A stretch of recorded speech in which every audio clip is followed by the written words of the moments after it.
नमस्कार दोस्तों, आप लोगों को स्वागत है हमारे चैनल पे। तो आज की इस वीडियो में बात करने वाले हैं बिहार बोर्ड का जो बोर्ड एग्जामिनेशन होने वाला है 10th क्लास का बस उसका आप लोग का केमिस्ट्री का ऑब्जेक्टिव इस वीडियो में करवाने वाले हैं।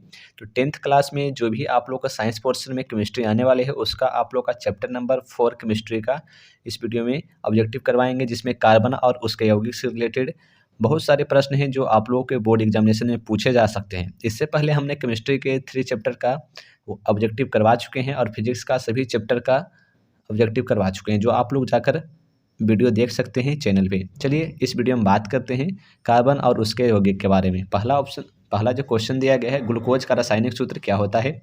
इसका सही उत्तर हो जाएगा ग्लूकोज का रासायनिक सूत्र क्या होता है, इसका सही उत्तर हो जाएगा ऑप्शन नंबर बी, यानी कि C6H12O6। ये आप लोगों का सही उत्तर हो जाएगा। चलिए क्वेश्चन नंबर 2 पे। क्वेश्चन नंबर 2 में दिया गया है इथेन में कितने सहसंयोजक आबंध है? इथेन में कितने सहसंयोजक आबंध है? पहला दिया गया है ऑप्शन नंबर 2, दूसरा दिया गया ऑप्शन नंबर 4, तीसरा दिया गया ऑप्शन नंबर 6 और यहाँ पर आप लोग ऑप्शन नंबर 4 में दिया गया है 7। इसमें से कौन हो जाएगा कि इथेन में कितने सहसंयोजक आबंध है? तो यहाँ पर आप लोगों को पूछा गया है इथेन के बारे में। तो इथेन का जो फार्मूला होता है C2H6 होता है। तो इसमें पूछा गया कि कितने आबंध है, कैसे निकालेंगे? तो यहाँ पर देखिए कार्बन 2 है, तो कार्बन कार्बन के बीच में एक यहाँ पर सिंगल बॉन्ड होगा। उसके बाद फिर यहाँ पर हाइड्रोजन 3 इधर जुड़ेगा, क्योंकि 6 हाइड्रोजन था। 3 हाइड्रोजन इसके साथ इस कार्बन के साथ में जुड़ेगा और 3 हाइड्रोजन इस कार्बन के साथ में जुड़ेगा। तो 6 हाइड्रोजन पुर गया और 2 कार्बन पुर गया, तो यहाँ पर C2H6 हो गया। तो इसमें कितना बॉन्ड है तो यहाँ पर जोड़ सकते हैं। पहला जो यहाँ पर देख सकते हैं ये दिया गया है एक bond, 2 bond, 3 bond, 4 bond, 5 bond, 6 bond और 7 बॉन्ड। तो यहाँ पर आप लोग का सही उत्तर हो जाएगा ऑप्शन नंबर डी, यानी कि 7 बॉन्ड इसका सही उत्तर हो जाएगा ऑप्शन नंबर डी। चलिए क्वेश्चन नंबर 3 पे। क्वेश्चन नंबर 3 में दिया गया कार्बोजिलिक एसिड समूह कौन है? कार्बोजिलिक एसिड समूह कौन सा है? पहला दिया गया CHO, दूसरा दिया गया COOH, तीसरा दिया गया CON और चौथा दिया गया NH2। तो यहाँ पर आप लोग को कार्बोजिलिक एसिड समूह के बारे में पूछा गया है। तो इसका सही उत्तर क्या हो जाएगा? तो देखिए CHO जो है एल्डिहाइड को रिप्रेजेंट करता है, तो ये तो नहीं हो सकता है। और ये जो है कार्बोजिलिक एसिड जो पूछा है, एसिड को कौन रिप्रेजेंट करता है? तो बी नंबर इसका सही उत्तर हो जाएगा COOH। ठीक है, इसका सही उत्तर हो जाएगा ऑप्शन नंबर बी। चलिए क्वेश्चन नंबर 4 पे। क्वेश्चन नंबर 4 में दिया गया एथेनॉल क्रियाशील मूलक किसका है? किसका मूलक है? तो यहाँ पर आप लोग को पहला दिया गया है OH, मतलब कि एल्डी, यहाँ पे एथेनॉल के बारे में पूछा गया। तो OH जो है एथेनॉल को रिप्रेजेंट करता है, CHO जो है एल्डिहाइड को रिप्रेजेंट करता है और यहाँ पर COOH जो है एसिड को रिप्रेजेंट करता है। ठीक है, और ये कीटोन को रिप्रेजेंट करता है, कीटोन का मूलक है। ठीक है, तो यहाँ पर पूछा गया था एथेनॉल का मूलक कौन सा है? एथेनॉल का मूलक OH हो जाएगा। ठीक है, चलिए क्वेश्चन नंबर 5 पे। क्वेश्चन नंबर 5 में दिया कार्बन किस परमाणु संख्या क्या है? कार्बन की जो परमाणु संख्या होता है वो 6 होता है। कार्बन 6 नंबर पर आप लोग का आता है। कार्बन का जो परमाणु संख्या होता है वो 6 होता है। तो इसका सही उत्तर हो जाएगा ऑप्शन नंबर ए, यानी कि 6। चलिए क्वेश्चन नंबर 6 में दिया गया कि असंतृप्त हाइड्रोकार्बन जिनमें कार्बन कार्बन परमाणु के बीच त्रिआबंध होते हैं वे कहलाते हैं। तो यहाँ पर आप लोगों को जो पूछा गया कि असंतृप्त हाइड्रोकार्बन, तो ये जो असंतृप्त हाइड्रोकार्बन है वह एल्काइन के बारे में बात कर रहे हैं।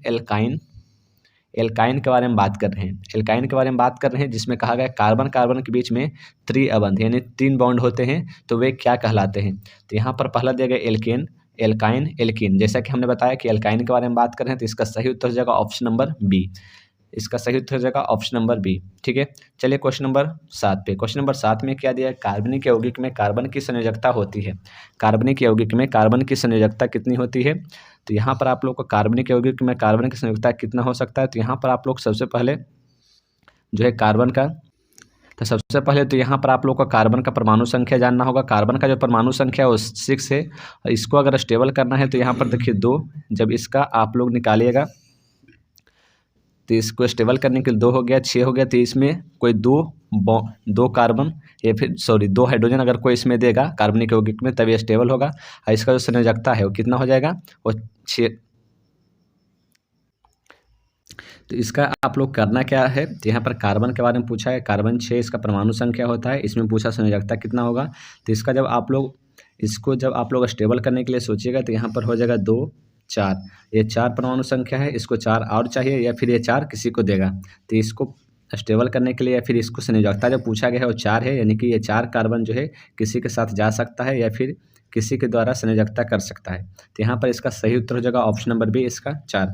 चलिए क्वेश्चन नंबर 8 में क्या दिया गया, अल्कोहल का क्रियात्मक समूह क्या है। अल्कोहल किसको रिप्रेजेंट करता है, तो अल्कोहल का जो क्रियात्मक समूह है कौन सा हो जाएगा, ये आप लोग को पूछा गया है। पहला ऑप्शन में दिया गया है OL, दूसरा में दिया गया है O, तीसरा में दिया गया है COOH और चौथा में दिया गया है OH।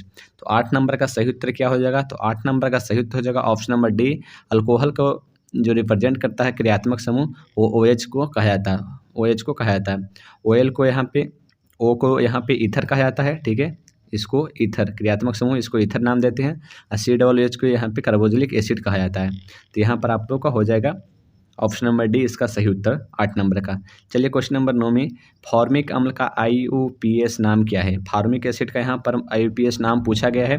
तो 10 का सही उत्तर क्या हो जाएगा, तो यहाँ पर आप लोग पहला ऑप्शन दिया गया मेथनोइक अम्ल, दूसरा ऑप्शन दिया गया एथेनोइक अम्ल, तीसरा ऑप्शन दिया गया प्रोपनोइक अम्ल या फिर इनमें से कोई नहीं। तो फॉर्मिक अम्ल का जो IUPAC नेम होता है वो मेथनोइक अम्ल होता है। इसका सही उत्तर हो जाएगा ऑप्शन नंबर ए। चलिए क्वेश्चन नंबर 11 में दिया गया ऑक्सीजन के 2 परमाणुओं के बीच कितने अबंध पाए जाते हैं। ऑक्सीजन के 2 परमाणुओं के बीच में कितने अबंध पाए जाते हैं, ये आप लोगों को पूछा गया है। तो इसका सही उत्तर क्या हो जाएगा, ऑक्सीजन के बारे में करें तो ऑक्सीजन के 2 अणु हैं, तो ऑक्सीजन के साथ में कितने अबंध पाए जा सकते हैं, ये आप लोग पूछा गया है। ऑक्सीजन का जो परमाणु संख्या वो 8 होता है और इसको जब, तो यहाँ पर क्या होगा, ऑक्सीजन के बारे में पूछा गया है कितने अबंध पाए जाते हैं। तो ये ऑक्सीजन हुआ, ये ऑक्सीजन हुआ, ठीक है। यहाँ पर ऑक्सीजन का परमाणु संख्या 8 हो जाएगा, 8 हो जाएगा। ये हो गया इसका इलेक्ट्रॉनिक विन्यास 2, 6। इसको कितना ऑक्सीजन चाहिए, तो यहाँ पर आप लोग देखिएगा तो इसको जो चाहिए 2 ऑक्सीजन चाहिए स्टेबल होने के लिए। अगर इसको कोई 2 ऑक्सीजन दे दे या फिर 2 इलेक्ट्रॉन दे दे तो ये स्टेबल हो जाएगा ऑक्सीजन। तो ये क्या करेगा, 2 इधर है, 2 इधर है, क्योंकि 2 इसके पास तो स्टेबल था, ये 6 बचा हुआ है, तो 2 इधर, 2 इधर और 2 इधर। इस ऑक्सीजन में भी सेम प्रोसेस होगा, 2 ऑक्सीजन इधर, 2 ऑक्सीजन इधर और 2 ऑक्सीजन इधर। ये क्या करेगा, इन दोनों परमाणुओं के बीच में अबंध यानी कि एक साझेदारी बनाएगा कि अगर इसको ज़रूरत रहेगा स्टेबल होने के लिए तो ये वाला जो है ऑक्सीजन है ये इसको इलेक्ट्रॉन दे देगा, ये ऑक्सीजन इसको दे देगा, ये अपना इलेक्ट्रॉन इन दोनों। अगर इसको ज़रूरत रहेगा तो ये क्या करेगा, ये अपना वाला इलेक्ट्रॉन इसको दे देगा, जिससे कि यहाँ पे शेयर कर लेगा एक दूसरे को और दोनों स्टेबल हो जाएंगे, ठीक है। तो इसका सही उत्तर हो जाएगा ऑप्शन नंबर बी, इसका सही उत्तर हो जाएंगे। चलिए क्वेश्चन नंबर 12 पे, क्वेश्चन नंबर 12 में दिया गया है कौन सा कार्बनिक यौगिक सबसे अधिक अभिक्रियाशील है। कौन सा कार्बनिक यौगिक जो है सबसे अधिक अभिक्रियाशील है, यानी कि कहा जा रहा है कि कौन सा कार्बनिक यौगिक दिया गया है, पहला CH4, 2S6, C2H4 या फिर C3H8, इनमें से कौन जो है रिएक्शन फास्ट करता है, ये आप लोगों को पूछा गया है। इसका सही उत्तर कौन सा हो जाएगा, इसका सही उत्तर हो जाएगा option number B, option number C इसका सही उत्तर हो जाएगा 12 का। ऑप्शन नंबर सी इसका सही उत्तर हो जाएगा, इसका सही उत्तर हो जाएगा इथिन जो है यहाँ पर बहुत फास्ट रिएक्शन करता है, इसका सही उत्तर हो जाएगा ऑप्शन नंबर सी। चलिए क्वेश्चन नंबर 13 में दिया गया है कि कौन सा हाइड्रोकार्बन सबसे सरल यौगिक है। कौन सा हाइड्रोकार्बन सबसे सरल यौगिक है, तो 13 का सही उत्तर क्या हो जाएगा, पहला ऑप्शन दिया गया मीथेन, इथेन, प्रोपेन या फिर ब्यूटेन। तो सबसे सरल यौगिक के बारे में पूछे तो यहाँ पर मीथेन जो है सही उत्तर हो जाएगा। मीथेन जो है हाइड्रोकार्बन का सबसे सरल यौगिक माना जाता है। चलिए क्वेश्चन नंबर 14 में दिया गया निम्न में से कौन सा असंतृप्त हाइड्रोकार्बन है। असंतृप्त हाइड्रोकार्बन है यानी कि एथाइन के बारे में पूछा गया है। एथाइन के बारे में पूछा गया है। तो एथाइन में आप लोगों का उसका क्या फार्मूला होता है, उसका फार्मूला होता है CnH2n, ठीक है, उसका फार्मूला होता है CnH2n, ठीक है। तो यहाँ पर पूछा गया कि निम्नलिखित में से कौन असंतृप्त हाइड्रोकार्बन है, उसका फार्मूला क्या होता है CnH2n। तो यहाँ पर देखिए कार्बन 1 है तो यहाँ पर 1 बैठाइएगा और तो यहाँ पर भी 1 बैठाइएगा, तो यहाँ पर 2 ही आ रहा है तो ये नहीं हो सकता। उसके बाद फिर कार्बन 2 है तो यहाँ पर अगर 2 बैठाते हैं और यहाँ पर n के जगह पर 2 बैठाते हैं, 2 दूना 4, तो C2H4 ये भी नहीं आ रहा है। C2H4 कहाँ पे आ रहा है, यहाँ पे आ रहा है। तो इसका सही उत्तर हो जाएगा ऑप्शन नंबर सी। 14 नंबर का सही उत्तर हो जाएगा ऑप्शन नंबर सी। चलिए क्वेश्चन नंबर 15 में ग्लूकोज के एक अणु में ऑक्सीजन के कितने परमाणु होते हैं। ग्लूकोज के एक अणु में ऑक्सीजन के कितने परमाणु होते हैं। तो सबसे पहले ग्लूकोज का आप लोग का फार्मूला आना चाहिए। तो ग्लूकोज का जो फार्मूला होता है C6H12O6। यहाँ पर पूछा गया ऑक्सीजन के कितने परमाणु हैं। तो ऑक्सीजन के कितने परमाणु हैं, तो यहाँ पर आप लोग देख सकते हैं ऑक्सीजन के जो है 6 परमाणु है ऑक्सीजन के कितने परमाणु है? 6 परमाणु है। इसका सही उत्तर हो जाएगा ऑप्शन नंबर बी। 15 का सही उत्तर हो जाएगा ऑप्शन नंबर बी। चलिए क्वेश्चन नंबर 16 में क्लोरीन के परमाणु की बाह्यतम कक्षा में इलेक्ट्रॉनों की संख्या कितनी होती है? तो क्लोरीन का परमाणु संख्या क्या है, सबसे पहले ये पता करना होगा। तो यहाँ पर आप लोगों को पूछा क्या गया है कि क्लोरीन जो है जिसका परमाणु संख्या 17 होता है, ठीक है, उसका पूछा गया कि बाह्यतम कक्षा में यानी बाहर की जो कक्षा है उसमें इलेक्ट्रॉनों की संख्या कितनी है। तो हम इसका इलेक्ट्रॉनिक विन्यास निकालेंगे। तो 17 का हम इलेक्ट्रॉनिक विन्यास निकालेंगे तो यहाँ पर हो जाएगा 2 8। उसके बाद फिर आप लोगों के यहाँ पे क्या बच जाएगा? 7 बच जाएगा। तो यहाँ पर 7 इलेक्ट्रॉन होते हैं। बाह्यतम कक्षा में कितना होता है? 7 इलेक्ट्रॉन होते हैं। अगर इसको कोई 1 इलेक्ट्रॉन दे दे तो क्लोरीन अस्टेबल हो जाएगा। तो जब आप लोग देखे होंगे कि NaCl जब बनता है नमक तो सोडियम के पास एक फालतू इलेक्ट्रॉन होते हैं जो उसको अस्टेबल नहीं होने देते हैं, तो वो क्या करता है अपना एक इलेक्ट्रॉन क्लोरीन को दे देता है और ये दोनों अस्टेबल हो जाते हैं तो नमक बनता है। तो इसका सही उत्तर हो जाएगा ऑप्शन नंबर सी यानी कि 7। 7 इसका सही उत्तर हो जाएगा ऑप्शन नंबर सी 16 नंबर का।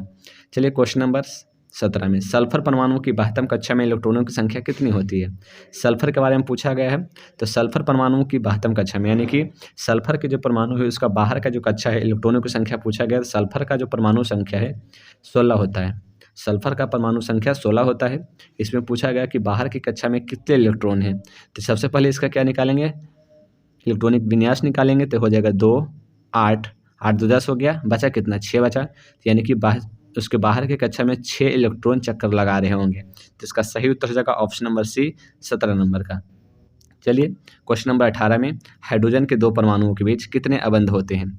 18 नंबर क्वेश्चन में दिया गया है कि हाइड्रोजन के 2 परमाणुओं के बीच में कितने अबंध होते हैं। तो हाइड्रोजन 2 परमाणु है या H2 समझ सकते हैं, H2 है तो इसके बीच में कितने अबंध हो सकते हैं? तो हाइड्रोजन का परमाणु संख्या कितना है? 1 है। कितना है? 1 है। और इसको अगर स्टेबल होना है तो कितना चाहिए? कितना परमाणु चाहिए? 2 चाहिए। तो ये क्या करेगा? सिंगल बॉन्ड के साथ ये एक दूसरे के साथ साझेदारी करेगा जिससे कि यहाँ पे एक इसके पास पहले से था और ये जब साझेदारी किया इसका वाला ये शेयर करेगा, इसका वाला ये शेयर करेगा। अगर इसको स्टेबल होना रहेगा तो ये अपना इलेक्ट्रॉन इसको दे देगा। अगर इस हाइड्रोजन को स्टेबल होना रहेगा तो ये अपना इलेक्ट्रॉन इसको दे देगा। तो जिससे कि दोनों स्टेबल हो जाएंगे जब उसको अपना काम पड़ेगा, ठीक है। तो इसका सही उत्तर हो जाएगा कि ये सिंगल बॉन्ड रहेंगे तो इसको हिंदी में कह सकते हैं सिंगल बॉन्ड को एक अबंध। ऑप्शन नंबर ए 18 नंबर का। चलिए क्वेश्चन नंबर 19 में दिया गया है कि एल्केन का सामान्य सूत्र क्या है?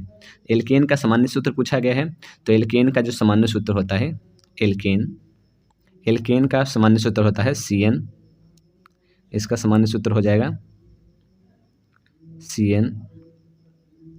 एल्केन के बारे में पूछा गया है। एल्केन का हो जाएगा CnH2n+2 CnH2n+2। इसका सही उत्तर हो जाएगा ऑप्शन नंबर सी। वहीं अगर पूछ देता है इसी सवाल के बाद अगर यहाँ पे अगर एल्कीन दिया रहता एल्केन के जगह पे एल्कीन तो इसका परमाणु यानी सामान्य सूत्र क्या होता है? इसका सामान्य सूत्र हो जाता है CnH2n हो जाता है, ठीक है। ये हो जाता है एल्कीन का। अगर एल्काइन का पूछ देता है यहाँ पे एल्काइन का सामान्य सूत्र पूछ देता है, इसका हो जाता है CnH2n-2 CnH2n-2 इसका सही उत्तर हो जाता है, ठीक है।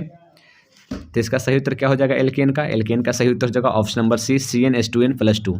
चलिए क्वेश्चन नंबर 20 में दिया गया है ग्लूकोज में कार्बन के कितने अणु होते हैं? तो सबसे पहले आप लोग ग्लूकोज का फार्मूला आना चाहिए। ग्लूकोज का फार्मूला क्या है? इसका फार्मूला है C6H12O6। यहाँ पर किसके बारे में पूछा गया है? कार्बन के बारे में पूछा गया। कार्बन में कितने परमाणु हैं? 6 परमाणु है। तो यहाँ पर इसका सही उत्तर हो जाएगा ऑप्शन नंबर डी इसका सही उत्तर हो जाएगा 20 नंबर का। चलिए क्वेश्चन नंबर 21 में नाइट्रोजन के द्विपरमाणुक अणु में कैसा अबंध होगा? नाइट्रोजन के द्विपरमाणुक अणु में कैसा अबंध होगा? तो यहाँ पर आप लोग पूछा गया नाइट्रोजन के बारे में। तो यहाँ पर नाइट्रोजन 2 है, यहाँ पर नाइट्रोजन 2 दिया गया है। नाइट्रोजन का परमाणु संख्या कितना होता है? 7 होता है। जब इसको आप लोग स्टेबल कीजिएगा तो यहाँ पे इसका इलेक्ट्रॉनिक विन्यास निकलेगा नाइट्रोजन का। तो यहाँ पर निकलेगा 2 5 2 5 7 हो गया। तो यहाँ पर इसके बाह्यतम कक्षा में 5 इलेक्ट्रॉन है। अगर इसको चाहिए कि स्टेबल होना है तो इसको कोई 3 इलेक्ट्रॉन देगा तभी स्टेबल होगा। तो जब 2 नाइट्रोजन होते हैं, एक नाइट्रोजन ए, इसको भी स्टेबल होने के लिए 3 इलेक्ट्रॉन चाहिए क्योंकि इसका इलेक्ट्रॉनिक विन्यास 2 और 5 है तो इसको 3 और चाहिए। तो यहाँ पर क्या होता है कि इसके पास भी 5 इलेक्ट्रॉन है, एक इधर इलेक्ट्रॉन हो जाएगा, एक इधर, और 3 इलेक्ट्रॉन इधर रहेगा, ठीक है, सामने में। इसका भी 3 इलेक्ट्रॉन इधर रहेगा सामने में। ये क्या करेगा, अगर इसको स्टेबल होना है, इस नाइट्रोजन को स्टेबल होना है, तो ये क्या करेगा, इससे मांग लेगा, ठीक है। तो ये स्टेबल हो जाएगा। अगर इस नाइट्रोजन को स्टेबल होना है तो ये क्या करेगा, इससे मांग लेगा। मतलब कि जिसको जब काम पड़ेगा तो वो क्या करेगा, शेयर करेगा, ठीक है। तो यहाँ पर पूछा गया कि कितने बॉन्ड होंगे, तो यहाँ पर 1 बॉन्ड, 2 बॉन्ड, 3 बॉन्ड, क्योंकि इसको भी 3 की ज़रूरत है और इसको भी 3 की ज़रूरत है, तो ये दोनों साझेदारी करके ये बॉन्ड बनाएगा, ठीक है। तो इसका सही उत्तर हो जाएगा 21 नंबर का। 21 नंबर का सही उत्तर हो जाएगा ऑप्शन नंबर सी, यानी कि त्रिआबंध। इसका सही उत्तर हो जाएगा ऑप्शन नंबर सी, यानी कि त्रिआबंध, ठीक है। चलिए क्वेश्चन नंबर 22 में। क्वेश्चन नंबर 22 में दिया गया CHO अभिक्रिया मूलक को क्या कहते हैं।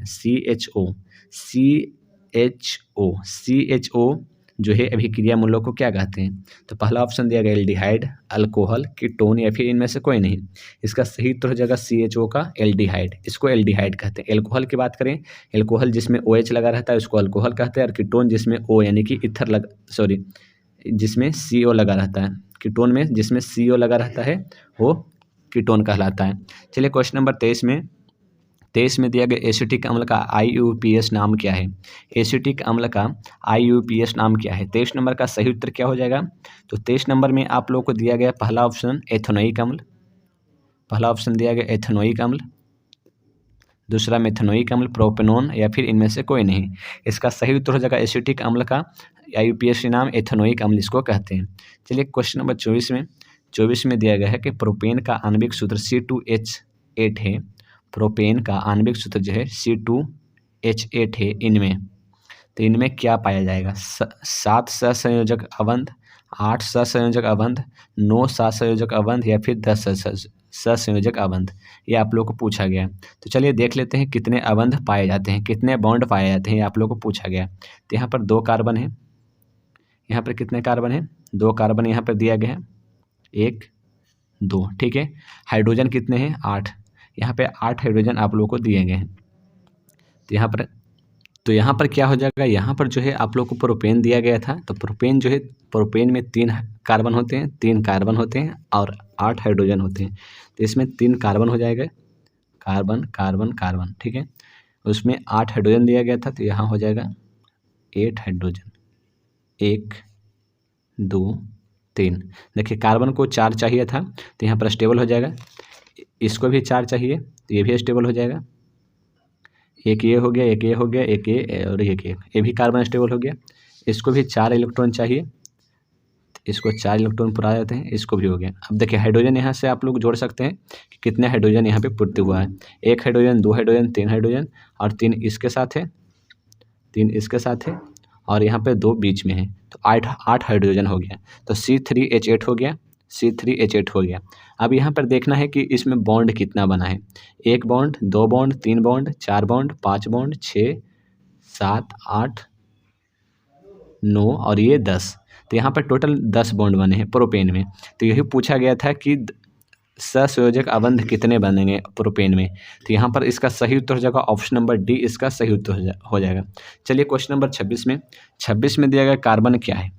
कार्बन क्या है आप लोग को पूछा गया है, तो कार्बन क्या है इसका सही उत्तर दीजिए। तो कार्बन पहला ऑप्शन दिया गया कि धातु है, दूसरा ऑप्शन दिया गया अधातु है, तीसरा ऑप्शन दिया उपधातु है, या फिर इनमें से कोई नहीं। तो कार्बन क्या है आप लोग पूछा गया है।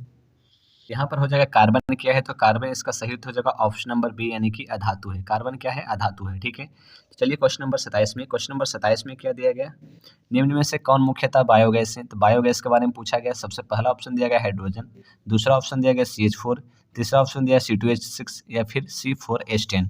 इसका सही उत्तर हो जाएगा ऑप्शन नंबर बी, इसका सही उत्तर हो जाएगा कि निम्नलिखित में से कौन मुख्यतः बायोगैस है। तो मीथेन जो है मुख्यतः इसको बायोगैस के रूप में, बायोगैस के श्रेणी में रखते हैं, मीथेन को बायोगैस के श्रेणी में रखते हैं। चलिए क्वेश्चन नंबर 28 में क्या दिया गया है कि 1 pm का मतलब 1 पिकोमीटर किसके बराबर होता है। 1 पिकोमीटर किसके बराबर होता है, ये आप लोग को पूछा गया है। तो सबसे पहला ऑप्शन दिया गया 10⁻⁻12 मीटर, दूसरा ऑप्शन दिया गया है 10⁻⁻10 मीटर, तीसरा ऑप्शन दिया गया 10⁻12, या फिर 10⁻⁻6 मीटर। तो इसका सही उत्तर क्या हो जाएगा 28 नंबर का। इसका सही उत्तर हो जाएगा ऑप्शन नंबर ए, यानी कि 10⁻⁻12 मीटर। 1 पिकोमीटर बराबर 1 पिकोमीटर बराबर होता है 10⁻⁻12 मीटर। ठीक है, इसका सही उत्तर हो जाएगा ऑप्शन नंबर ए। चलिए क्वेश्चन नंबर 29 में COOH अभिक्रियाशील मूलक को क्या कहते हैं? COOH अभिक्रियाशील मूलक को क्या कहते हैं? पहला ऑप्शन दिया गया ईथर, अम्ल, कीटोन या फिर एल्डिहाइड। इसका सही उत्तर क्या हो जाएगा? तो देखिए यहाँ पर COOH को यहाँ पे क्या कहा जाता है? अम्ल कहा जाता है। इसका सही उत्तर हो जाएगा ऑप्शन नंबर बी। ईथर को क्या कहा जाता है? तो ईथर के बारे में समझ लेते हैं। ईथर O को कहा जाता है ईथर, कीटोन को CO को कहा जाता है और एल्डिहाइड OH को कहा जाता है। अगर OH दिया रहता तो एल्डिहाइड होता है। ठीक है, तो यहाँ पर सही उत्तर हो जाएगा ऑप्शन नंबर बी। चलिए क्वेश्चन नंबर 30 में क्या दिया गया कि एक अणुसूत्र परंतु विभिन्न संरचना सूत्र वाले यौगिक कहलाते हैं। एक अणुसूत्र है लेकिन परंतु विभिन्न संरचना सूत्र वाले यौगिक कहलाते हैं। तो 30 का सही उत्तर क्या हो जाएगा? तो 30 नंबर का सही उत्तर हो जाएगा ऑप्शन नंबर सी यानी कि समव्ययी। इसका सही उत्तर हो जाएगा समव्ययी। यहाँ पर कहा क्या गया है कि एक अणुसूत्र परंतु विभिन्न संरचना सूत्र वाले यौगिक हैं। तो यहाँ पर जो है आप लोगों को बोला गया कि जैसे कि आप लोगों को मीथेन दिया गया है, मीथेन दिया गया है। ठीक है, मीथेन दिया गया है और यहाँ पर मीथेन दिया गया है जिसका फार्मूला CH4 होता है।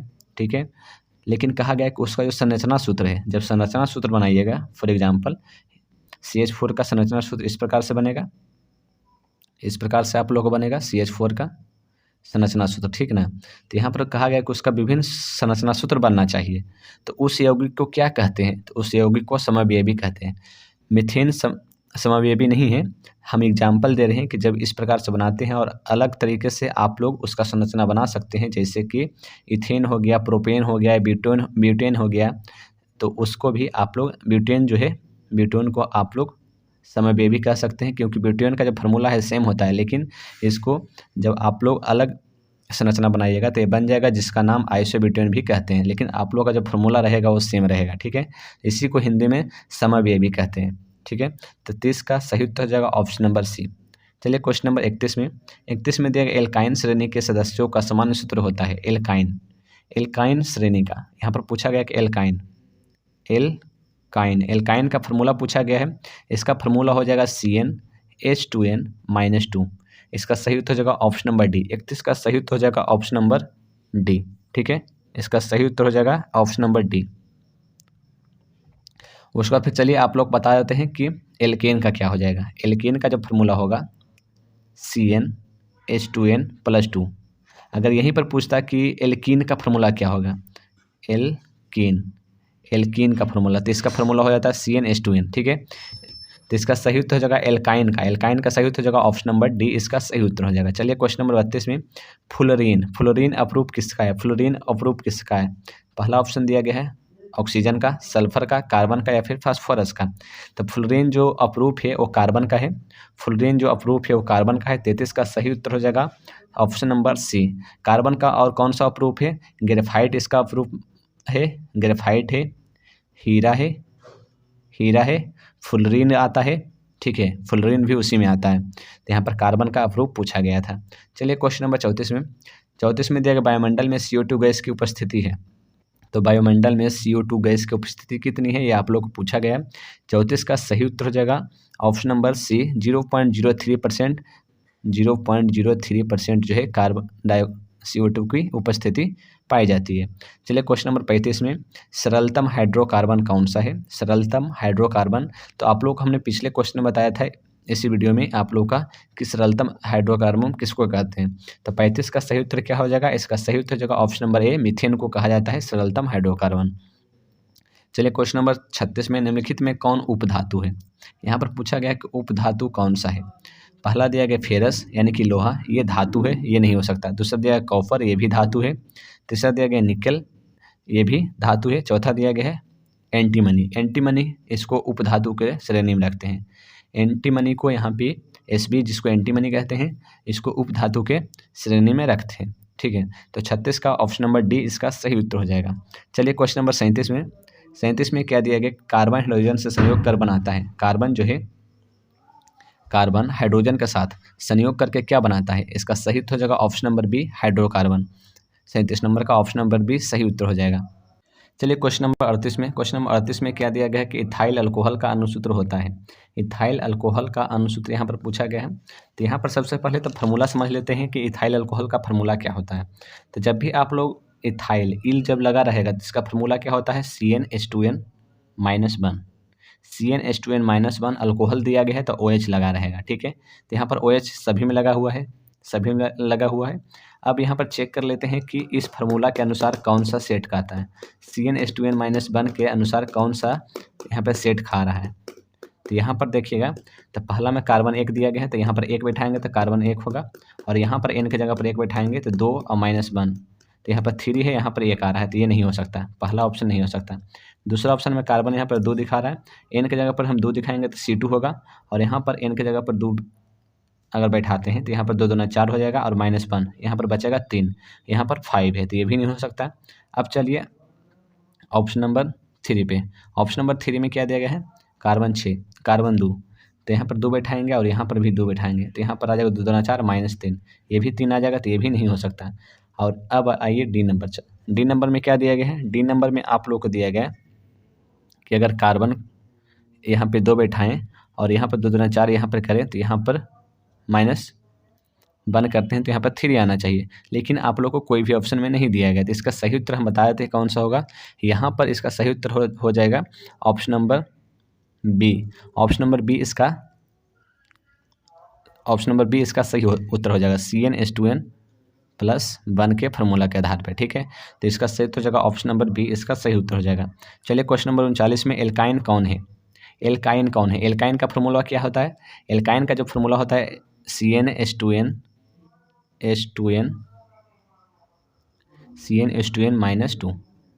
-2।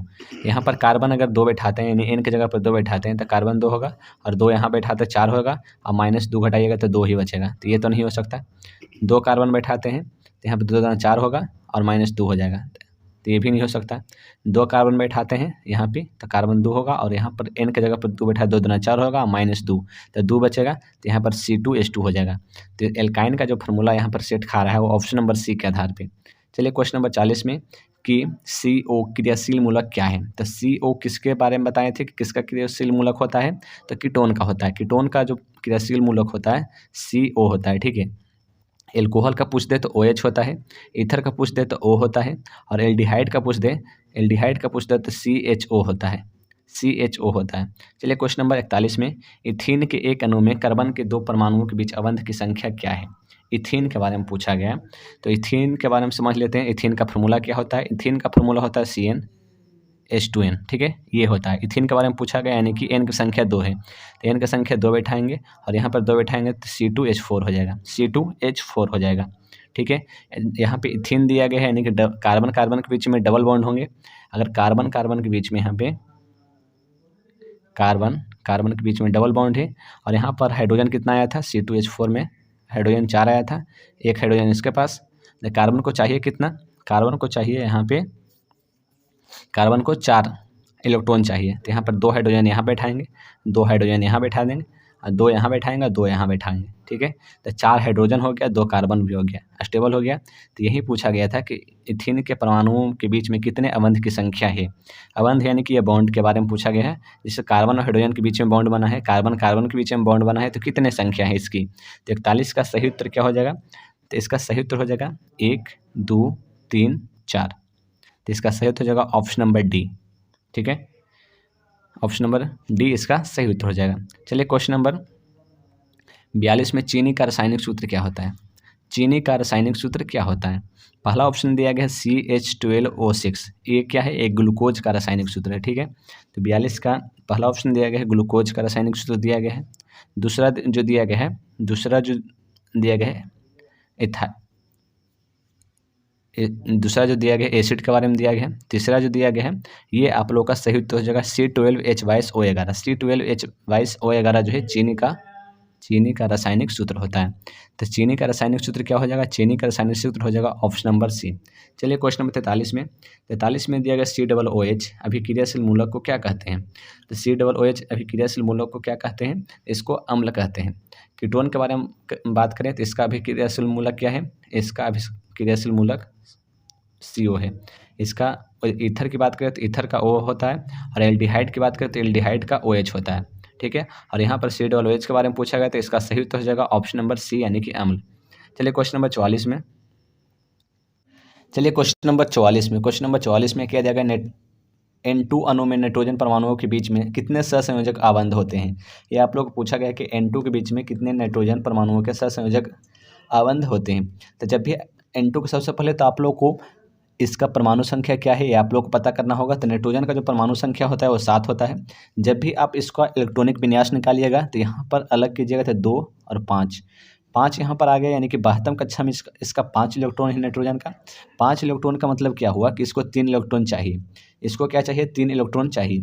तो यहाँ पर नाइट्रोजन और नाइट्रोजन के साथ में जब आबंध बनाएगा तो ये क्या करेगा, इसके 72 कक्षा में 5 इलेक्ट्रॉन है, 1 इलेक्ट्रॉन ये हुआ, 1 इलेक्ट्रॉन ये हुआ और 3 इलेक्ट्रॉन इसके आगे है। ठीक है, इसमें भी सेम हो जाएगा और इसमें भी सेम हो जाएगा। ठीक है, जब इसको स्टेबल होना रहेगा इस नाइट्रोजन को, तो ये क्या करेगा, इसका जो 3 इलेक्ट्रॉन है ये लेके स्टेबल हो जाएगा।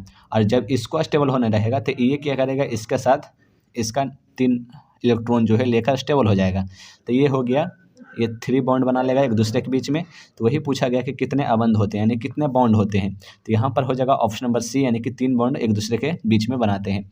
44 का हो जाएगा ऑप्शन नंबर सी, 44 का सही उत्तर हो जाएगा ऑप्शन नंबर सी। चलिए क्वेश्चन नंबर 45 में, क्वेश्चन नंबर 45 में क्या दिया गया है, क्वेश्चन नंबर 45 में दिया गया है कि OH का क्रियाशील मूलक कौन है। तो OH का क्रियाशील मूलक कौन सा हो जाएगा, इसका सही उत्तर हो जाएगा अल्कोहल। अल्कोहल जो है OH का क्रियाशील मूलक माना जाता है। ठीक है, एल्डिहाइड अगर पूछे तो एल्डिहाइड का CHO हो जाएगा, कीटोन पूछे तो कीटोन का CO हो जाएगा। ठीक है, चलिए क्वेश्चन नंबर 46 में, क्वेश्चन नंबर 46 में क्या दिया है कि निम्नलिखित में से कौन सा एरोमेटिक हाइड्रोकार्बन है, कौन सा एरोमेटिक हाइड्रोकार्बन है। तो 46 का सही उत्तर क्या हो जाएगा, एरोमेटिक हाइड्रोकार्बन के बारे में पूछा गया है। तो पहला दिया गया है CH4 यानी कि मीथेन, दूसरा दिया गया C2H4, C2H4 यानी कि एथीन दिया गया है। तीसरा दिया गया C6H6 यानी कि बेंजीन दिया गया है, C6H6 बेंजीन दिया गया है। और चौथा नंबर में दिया गया C3H8, C3H8 यानी कि प्रोपेन दिया गया है। ठीक है, प्रोपेन।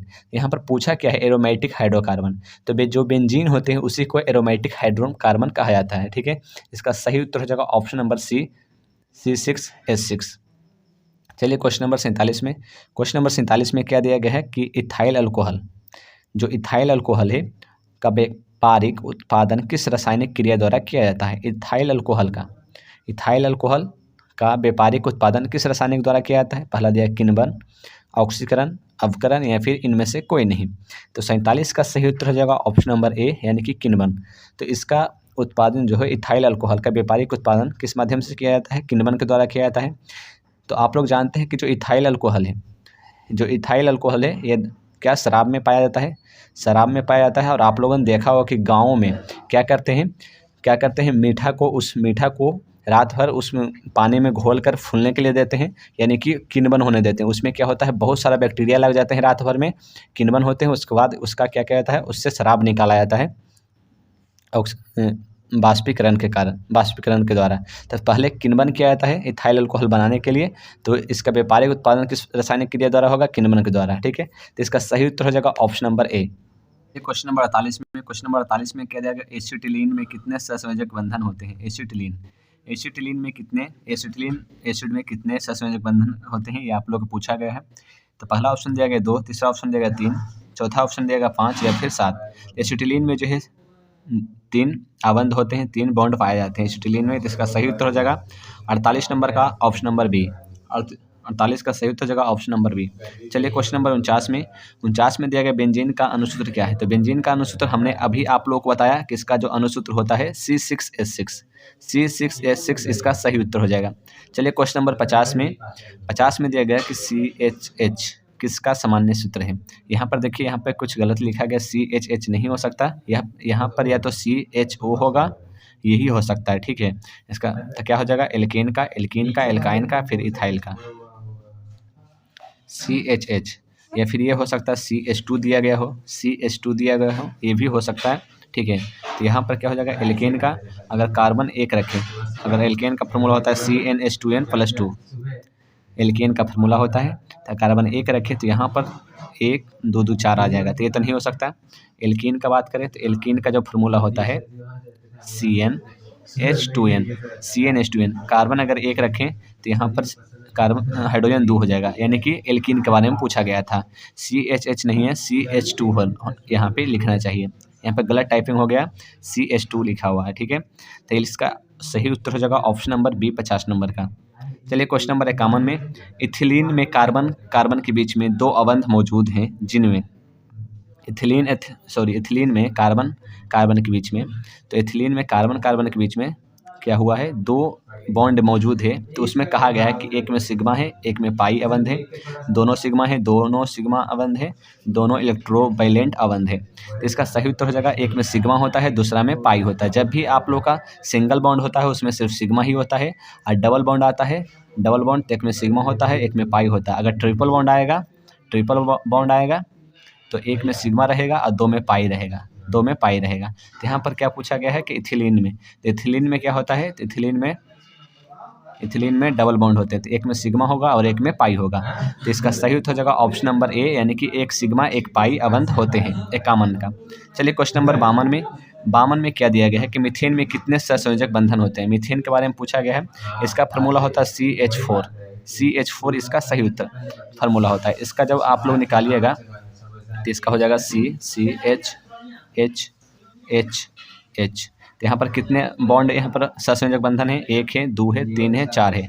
इसका सही उत्तर हो जाएगा ऑप्शन नंबर बी इसका सही उत्तर हो जाएगा। तो चलिए क्वेश्चन नंबर 53 में क्या दिया गया है, कार्बोनिल समूह को सूचित किया जाता है। कार्बोनिल समूह को किससे सूचित किया जाता है, तो 53 का कौन सा आंसर हो जाएगा। कार्बोनिल समूह के बारे में पूछा गया है। कार्बोनिल समूह पहला दिया गया है CHO, जिसको एल्डिहाइड से सूचित किया जाता है। दूसरा देगा सिडोलोज, CO जिसको कीटोन से सूचित किया जाता है, COCl2 ये तो हो ही नहीं सकता। इसका सही उत्तर हो जाएगा ऑप्शन नंबर बी। चलिए क्वेश्चन नंबर 54 में दिया गया एल्केन में कार्बन परमाणुओं के बीच रहता है। एल्केन में पूछा गया है कि कार्बन परमाणुओं के बीच रहता है, कौन सा रहता है। तो यहाँ पर एल्केन के बारे में पूछा गया है, तो इसका सही उत्तर क्या हो जाएगा 54 नंबर का। तो कार्बन परमाणुओं के बीच में क्या इसमें हो सकता है, तो इसका एक क्वेश्चन कुछ और है, ऑप्शन कुछ और दिया गया, तो इसको छोड़ देते हैं। चलिए क्वेश्चन नंबर 55 में, निम्नलिखित में कौन सा संयोजक बंधन है। सहसंयोजक बंधन यहाँ पर पूछा गया है, यानी कि साझेदारी से कौन सा बंधक यहाँ पे बनाया गया है। तो इसका सही उत्तर हो जाएगा 55 नंबर का ऑप्शन नंबर इसका सही उत्तर हो जाएगा ऑप्शन नंबर। तो इसका सही उत्तर हो जाएगा ऑप्शन नंबर ए, यानी कि NaCl जो है सहसंयोजक बंधन बनाता है, ठीक है। इसका NaCl का हो जाएगा। कैसे होगा, तो यहाँ पर देखिए सोडियम जो है 11 होता है। जब इसका इलेक्ट्रॉनिक विन्यास निकालिएगा तो 2, 8 और 1 इलेक्ट्रॉन बाहर बच जाएंगे। वहीं क्लोरीन की बात करें तो जब इसका 17 होता है, तो इसका जब इलेक्ट्रॉनिक विन्यास निकालिएगा तो यहाँ पर हो जाएगा 2, 8 और 7। इसको है कि 1 इलेक्ट्रॉन की जरूरत है क्लोरीन को, और यहाँ तो ये इसका आंसर नहीं होगा। इसका जो सही उत्तर हो जाएगा ऑप्शन नंबर सी, यानी कि HCl हो जाएगा, क्योंकि यहाँ पर सहसंयोजक बोला गया है। सहसंयोजक मतलब कि क्या करेगा, अगर इसको काम पड़ेगा तो इसका इलेक्ट्रॉन ये ले सकता है, और इसको काम पड़ेगा तो इसका इलेक्ट्रॉन ये ले सकता है। तो देखिए इसका 17 है, एक अगर इसको कोई दे दे 18 हो जाएगा, और ये स्टेबल हो जाएगा। उसी प्रकार से हाइड्रोजन का 1 है, अगर इसको कोई दे दे तो ये भी स्टेबल हो जाएगा। इसको भी एक ज़रूरत है और इसको भी एक ज़रूरत है, तो ये दोनों क्या करेगा, साझेदारी करेगा। जब इसको ज़रूरत रहेगा तो ये लेके जाएगा, और जब हाइड्रोजन की ज़रूरत रहेगा तो ये लेके जाएगा, ठीक है। इस प्रकार से सहसंयोजक बंधन बना सकता है। तो ऑप्शन नंबर सी इसका सही उत्तर हो जाएगा। चलिए क्वेश्चन नंबर 56 में, जब इथेनॉल को सांद्र H2SO4 के साथ 170 डिग्री सेल्सियस पर गर्म किया जाता है तब बनता है। यहाँ पर पूछा गया कि जब इथेनॉल जो है C2H5OH इथेनॉल को H2SO4 के साथ 170 डिग्री सेल्सियस पर गर्म किया जाता है तब बनता है, क्या बनता है। तो यहाँ पर आप लोग पूछा गया है कि 56 क्या बनता है। तो यहाँ पर जब आप लोग ये हो गया C2H5OH, इसको रिएक्शन कराएंगे H2SO4 के साथ में, जब H2SO4 के साथ में रिएक्शन करवाएंगे तो ये बन जाएगा C2H4, ठीक है। तो इसका सही उत्तर होगा ऑप्शन नंबर बी। चलिए क्वेश्चन नंबर 57 में, मीथेन किसका उदाहरण है। पहला दिया संतृप्त हाइड्रोकार्बन का, असंतृप्त एरोमेटिक या फिर अकार्बनिक यौगिक का। तो इसका सही उत्तर हो जाएगा मीथेन का 57 का सही उत्तर हो जाएगा ऑप्शन नंबर ए, संतृप्त हाइड्रोकार्बन जिसमें सिंगल बॉन्ड पाए जाते हैं, ठीक है। और जिसका फार्मूला क्या होता है, CnH2n+2। इसका फार्मूला होता है CnH2n+2। चलिए क्वेश्चन नंबर 58 में, निम्न में से किस हाइड्रोकार्बन में 3 अवंध होते हैं। यहाँ पर पूछा गया कौन से हाइड्रोकार्बन में 3 अवंध होते हैं। तो जो एल्काइन समूह के हाइड्रोकार्बन होते हैं उसमें 3 बॉन्ड पाए जाते हैं, 3 बॉन्ड पाए जाते हैं, जिसका फार्मूला क्या होता है, उसका फार्मूला होता है CnH2n-2, CnH2n-2। तो यहाँ पर आप लोग को चेक करना है कि इस फार्मूला पर कौन सा यहाँ पर जो है कार्बनिक यौगिक बैठ रहा है। तो यहाँ पर देखिए कार्बन 1 है, यानी कि N के जगह पर 1 लिया गया है, और यहाँ पर N की जगह पर 1 लेंगे, -2 करेंगे तो यहाँ पर हाइड्रोजन 0 आ जाएगा, ये नहीं हो सकता। उसके बाद फिर दिया गया है कार्बन 2 लेंगे तो यहाँ पर हो जाएगा 2 दूना 4 और -2 यानी कि 2 आ जाएगा, तो ये भी नहीं हो सकता। यहाँ पर कार्बन 3 लिया गया है, यहाँ पर कार्बन अगर 3 लेते हैं तो यहाँ पर 3 दूनी 6 हो जाएगा और -2 यानी 4 आ जाएगा, यानी कि हाइड्रोजन 4 आ जाएगा। ठीक है, तो इसका सही उत्तर हो जाएगा ऑप्शन नंबर सी, यानी कि जो एल्काइन समूह का जो 3 अबंध है इसमें C3H4 में पाया जाएगा 3 अबंध, यानी कि ट्रिपल बॉन्ड। चलिए क्वेश्चन नंबर 59 में कार्बोनिल ग्रुप प्रतिकारक कौन है, कार्बोनिल ग्रुप का प्रतिकारक कौन है। तो 59 का सही उत्तर हो जाएगा, 59 का सही उत्तर कौन सा हो जाएगा, कार्बोनिल ग्रुप का प्रतिकारक कौन हो जाएगा, तो ऑप्शन नंबर बी इसका सही उत्तर हो जाएगा। चलिए क्वेश्चन नंबर 60 में कि निम्नलिखित में कौन सा संयोजी यौगिक है, ससंयोजी यौगिक है।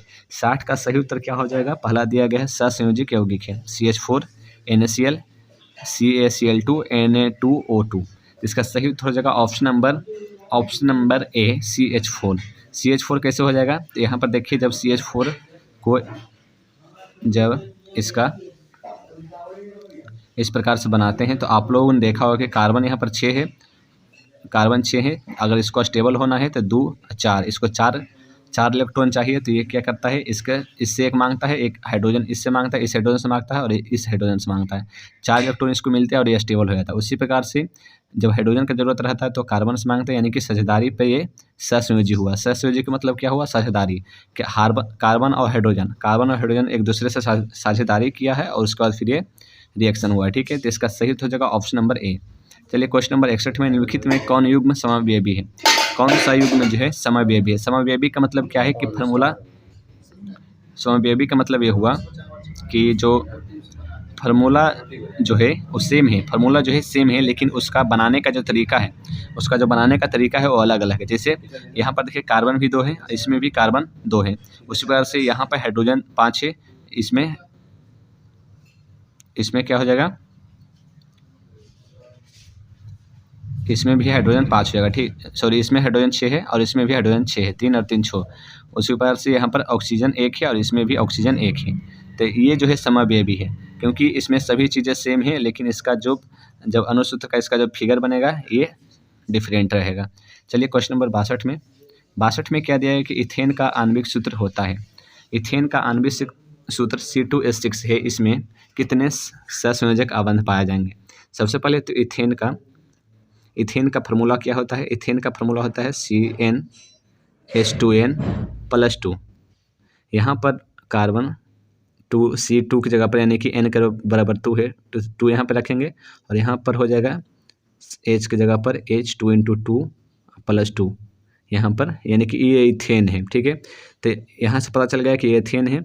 अब आप लोग को क्या करना है, यहाँ से जो इथेन है मतलब कि इसमें सिंगल बॉन्ड पाया जाएगा, तो आप लोग को इसका जब इस अनुसूत्र का जब फिगर बनाइएगा इस प्रकार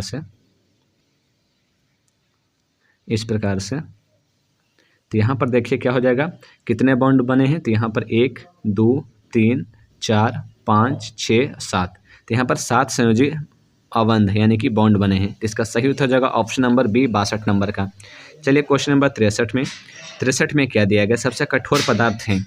सबसे कठोर पदार्थ क्या है, तो ये तो सब लोग जानते हैं कि सबसे कठोर पदार्थ हीरा है।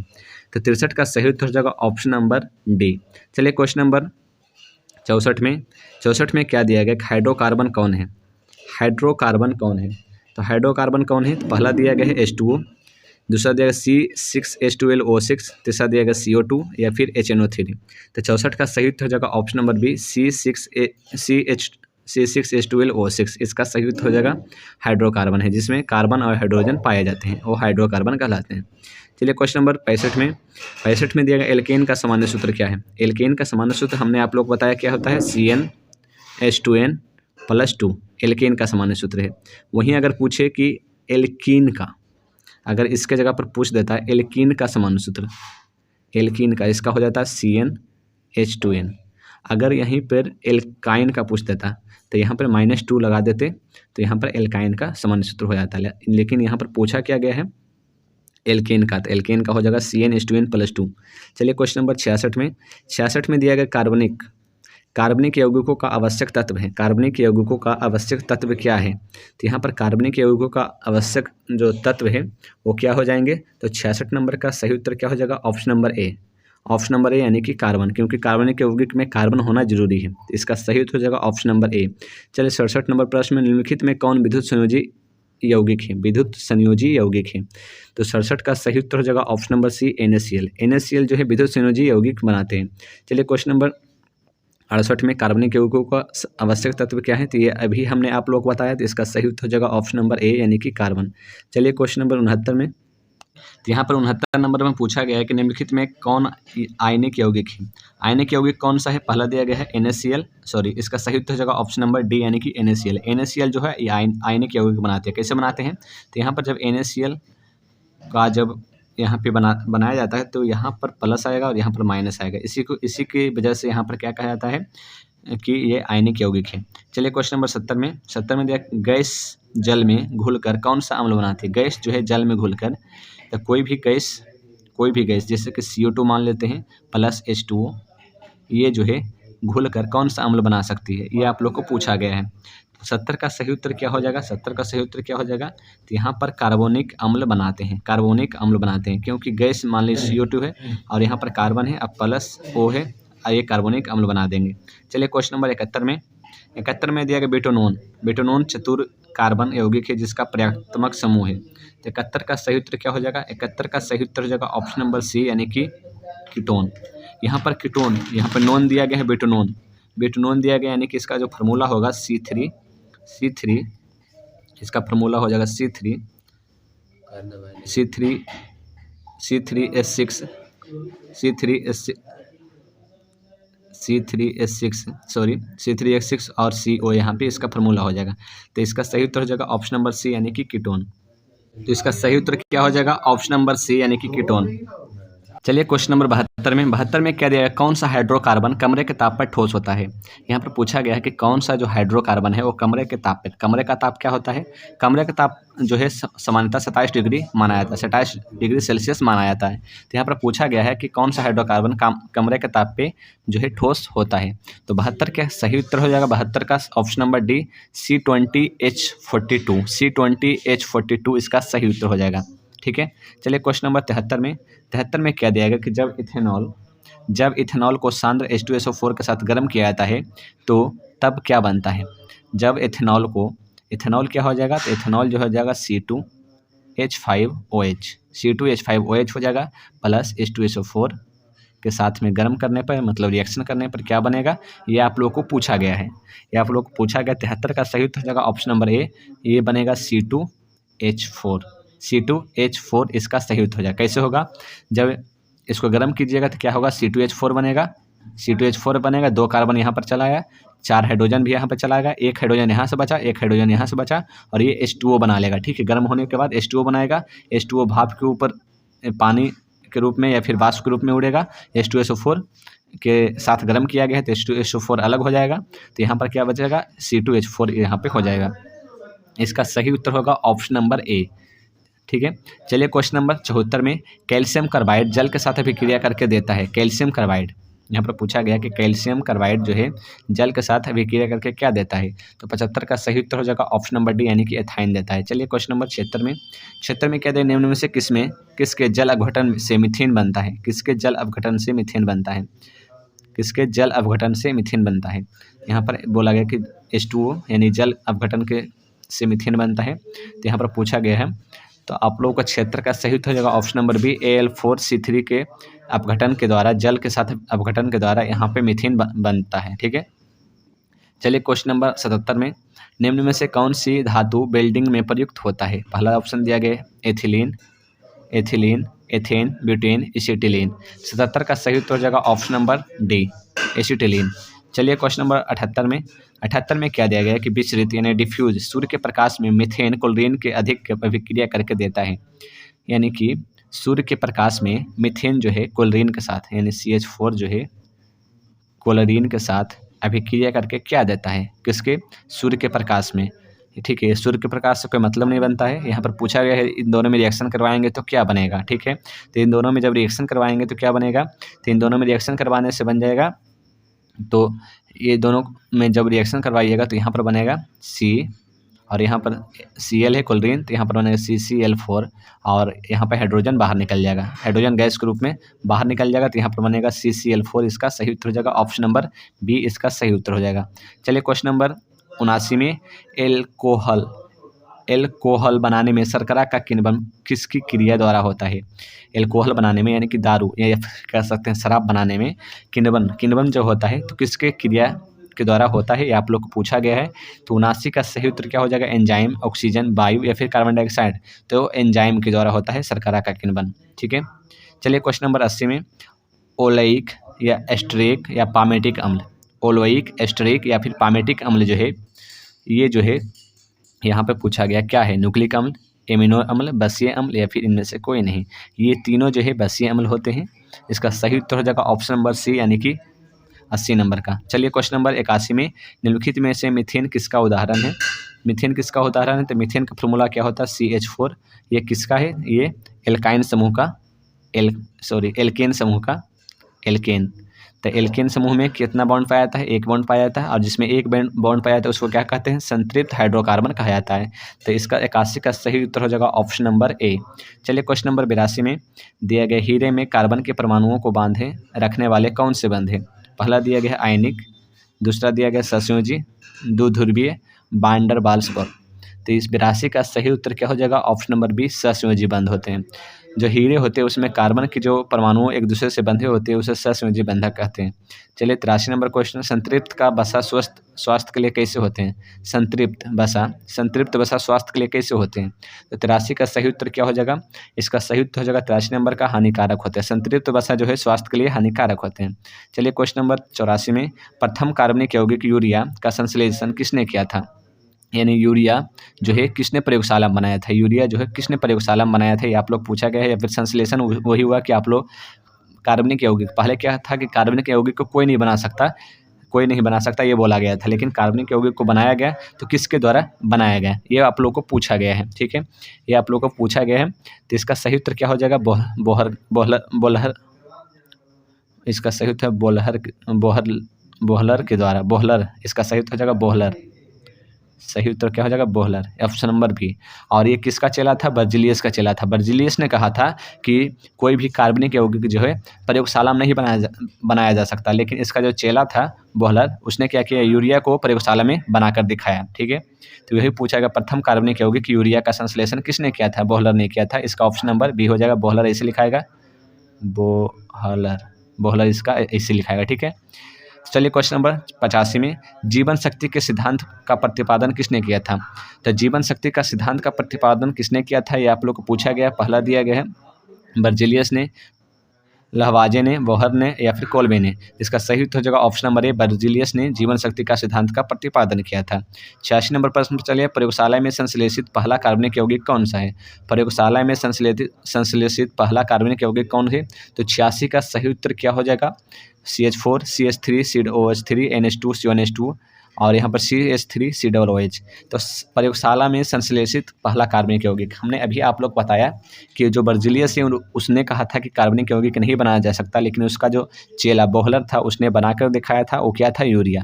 और यूरिया का क्या फार्मूला होता है, यूरिया का जो फार्मूला होता है NH2CONH2 होता है। तो 86 का सही उत्तर जगह ऑप्शन नंबर सी।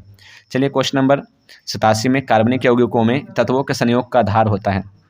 कार्बनिक यौगिकों में तत्वों का संयोग का जो आधार होता है वो क्या होता है, ये आप लोग को पूछा गया है। तो 87 का सही उत्तर हो जाएगा ऑप्शन नंबर बी, सहसंयोजकता। कार्बनिक यौगिक, जितने भी कार्बनिक यौगिक हैं वो सहसंयोजकता के आधार पर बंधे होते हैं एक दूसरे से। चलिए क्वेश्चन नंबर 88 में, एक ब्यूटीन तथा दो ब्यूटीन किस प्रकार के समव्ययी है। एक ब्यूटीन और दो ब्यूटीन किस प्रकार के समव्ययी है, स्थान समव्ययी, क्रियाशील समव्ययी, श्रृंखला समव्ययी या फिर इनमें से कोई नहीं। 88 का सही उत्तर हो जाएगा ऑप्शन नंबर ए, स्थान समव्ययी। चलिए क्वेश्चन नंबर 89 में, 89 में दिया, निम्न में कौन योगशील अभिक्रियाएं प्रदर्शित करते हैं। योगशील अभिक्रियाएं प्रदर्शित करते हैं, ये आप लोग को पूछा गया है। तो 89 का सही उत्तर क्या हो जाएगा, एल्केन, एल्कीन, एल्कील या फिर इनमें से सभी। 89 का सही उत्तर हो जाएगा ऑप्शन नंबर बी, एल्कीन जो है योगशील अभिक्रियाएं प्रदर्शित करते हैं। चलिए क्वेश्चन नंबर 90 में, निम्नलिखित में से कौन सा अल्कोहल जल में सबसे कम विलेय है? कौन सा अल्कोहल जो है जल में बहुत कम घुलता है? तो 90 का सही उत्तर क्या हो जाएगा? 90 का सही उत्तर हो जाएगा ऑप्शन नंबर डी, इसका सही उत्तर हो जाएगा। चलिए 91 नंबर में दिया गया है CH3 CH2 OH और उसके बाद फिर दिया गया है CH3 O CH3 किस प्रकार के समव्ययी है? तो यहाँ पर पूछा गया किस प्रकार का समव्ययी है, तो 91 का सही उत्तर हो जाएगा ऑप्शन नंबर बी, क्रियाशील समव्ययी है।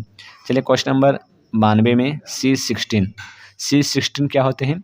तो कार्बन 60, जिसमें 60 कार्बन के बंद होते हैं, एक कार्बन इस प्रकार से जुड़े होते हैं चारों पट्टी से एक फुटबॉल के गोले की तरह, तो उसको क्या कहते हैं? फ्लोरीन कहते हैं, जिसको कैसी आकृति होती है? फुटबॉल की तरह होती है। ऑप्शन नंबर ए इसका सही उत्तर हो जाएगा 92 नंबर का।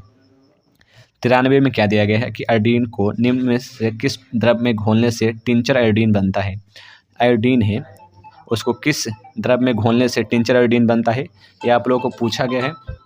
तो कौन सा हो जाएगा इसका सही उत्तर? तो इसका सही उत्तर जो हो जाएगा 93 नंबर का option number B, ethyl alcohol इसका सही उत्तर हो जाएगा। चलिए क्वेश्चन नंबर 94 में दिया गया है कि CH3O C2H5 का IUPAC नाम प्रणाली के अनुसार कौन सा है? तो यहाँ पर सही उत्तर क्या हो जाएगा इसका? यहाँ पर देखिएगा तो यहाँ पर O दिया गया है, यानी कि O का मतलब क्या हो जाएगा? ईथर हो जाएगा। O का मतलब ईथर हो जाएगा। और यहाँ पर क्या है? एक मिथाइल है और एक इथाइल है, तो यहाँ पर हो जाएगा एथिल मेथिल ईथर। इसका सही उत्तर हो जाएगा ऑप्शन नंबर डी। चलिए क्वेश्चन नंबर 95 में दिया गया निम्नलिखित युग्मों में कौन समजात है? निम्नलिखित युग्मों में कौन समजात है, ये आप लोग को पूछा गया है। पहला मिथीन, इथिलीन, मेथिल अल्कोहल या फिर डाइमेथिल ईथर। तो ये दोनों जो है एक दूसरे में समजात हैं, ठीक है। तो ऑप्शन नंबर बी इसका सही उत्तर हो जाएगा। सॉरी, ये दोनों नहीं, प्रोफेनोन और ब्यूटेनोन, इसका सही उत्तर हो जाएगा। समजात का मतलब कि दोनों में एक ही प्रकार के जो है समव्ययी है, जैसे कि इसमें भी ओ ईथर है, इसमें भी ईथर हैं और इसमें प्रोपेनोन में भी ईथर पाए जाते हैं। तो वही पूछा गया, समजात है यानी एक जात के हैं, ठीक है। ऑप्शन नंबर सी इसका सही उत्तर हो जाएगा। चलिए क्वेश्चन नंबर 96 में, डाल्डा में उपस्थित वसा अम्ल किस प्रकृति का होता है? डाल्डा में जो उपस्थित वसा होते हैं वो किस प्रकार के होते हैं? संतृप्त, असंतृप्त, आंशिक संतृप्त या फिर अति संतृप्त। 96 का सही उत्तर हो जाएगा ऑप्शन नंबर ए, संतृप्त। यही जो संतृप्त होते हैं वो हमारे स्वास्थ्य के लिए हानिकारक होते हैं, इसलिए कहा जाता है कि डाल्डा खाना स्वास्थ्य के लिए हानिकारक होता है, ठीक है। चलिए क्वेश्चन नंबर 97 में, एक ब्यूटीन और 2 मिथिल एक प्रोपीन प्रदर्शित करते हैं। क्या पूछा गया कि एक ब्यूटीन है, ठीक है, 2 मिथिल और 1 प्रोपीन है। तो यहाँ पर मिथिल 1 कार्बन हो जाएगा, प्रोपीन में 3 कार्बन हो, यानी 4 कार्बन हो जाएगा। और यहाँ पर ब्यूटीन है तो इसमें भी 4 कार्बन हो जाएगा, ठीक है। यानी कि दोनों तो समव्ययी हैं, लेकिन कौन सा समव्ययी है ये आप लोग को पूछा गया है कि समव्ययी तो हैं लेकिन कौन सा है। तो यहाँ पर आप लोग का 97 का सही उत्तर हो जाएगा श्रृंखला समव्ययी है, श्रृंखला समव्ययी हो जाएंगे। चलिए क्वेश्चन नंबर 98 में, उच्च अल्कोहल के हाइड्रोजन सल्फेट यानी कि कोई उच्च हाइड्रोजन सल्फेट है, उसका व्युत्पन्न यानी कि उसका उल्टा सोडियम लवण क्या कहलाते हैं? यानी कि NaCl क्या कहलाते हैं? तो यहाँ पर क्या कहलाते हैं? तो 99 का सही उत्तर हो जाएगा ऑप्शन नंबर ए, यानी कि अपमार्जक कहलाते हैं, ठीक है। चलिए क्वेश्चन नंबर 100 में, जिसमें आप लोग को दिया गया एल्डिहाइड श्रेणी के यौगिकों में निम्नलिखित में से कौन सा क्रियाशीलता समूह विद्यमान है? तो एल्डिहाइड किसके द्वारा सूचित किया जाता है? पहला दिया गया है OH जो है यहाँ पे अल्कोहल इसको कहते हैं, OH को अल्कोहल से सूचित किया जाता है। COOH को अम्ल से सूचित किया जाता है।